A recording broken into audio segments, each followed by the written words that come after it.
A new apartment building in Hong Kong made out of container-like blocks left 70-year-old Lau Kai-Fai and his family feeling like they had won the lottery. His new 290-square-foot flat is relatively spacious by Hong Kong standards. Hong Kong is one of the most crowded urban areas in the world, and Lau is one of the first beneficiaries of the city's latest attempt to address this by building transitional homes for people waiting for public housing.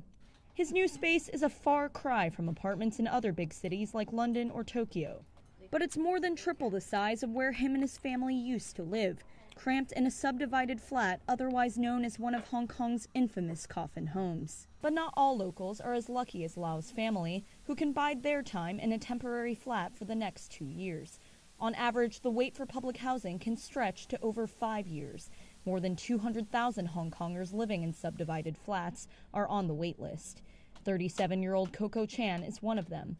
She's currently crammed into an 80-square-foot flat with her husband and 7-year-old son. The space is too small and there's no room for activities.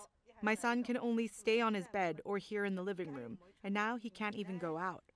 We used to take him to the park nearby, but now he can't because of the health crisis. We can only stay at home. As of June, 800 transitional homes have been built so far, out of the 15,000 being planned over the next 3 years. They're being constructed on idle land leased by the government or private developers for only a few years, although the building's parts can be moved around and reused. But the project doesn't come without challenges like lack of land and money. A spokesman for the Transport and Housing Bureau told Reuters the government launched a nearly $650 million funding scheme in June to support transitional housing projects by NGOs. But NGOs say the government isn't doing enough.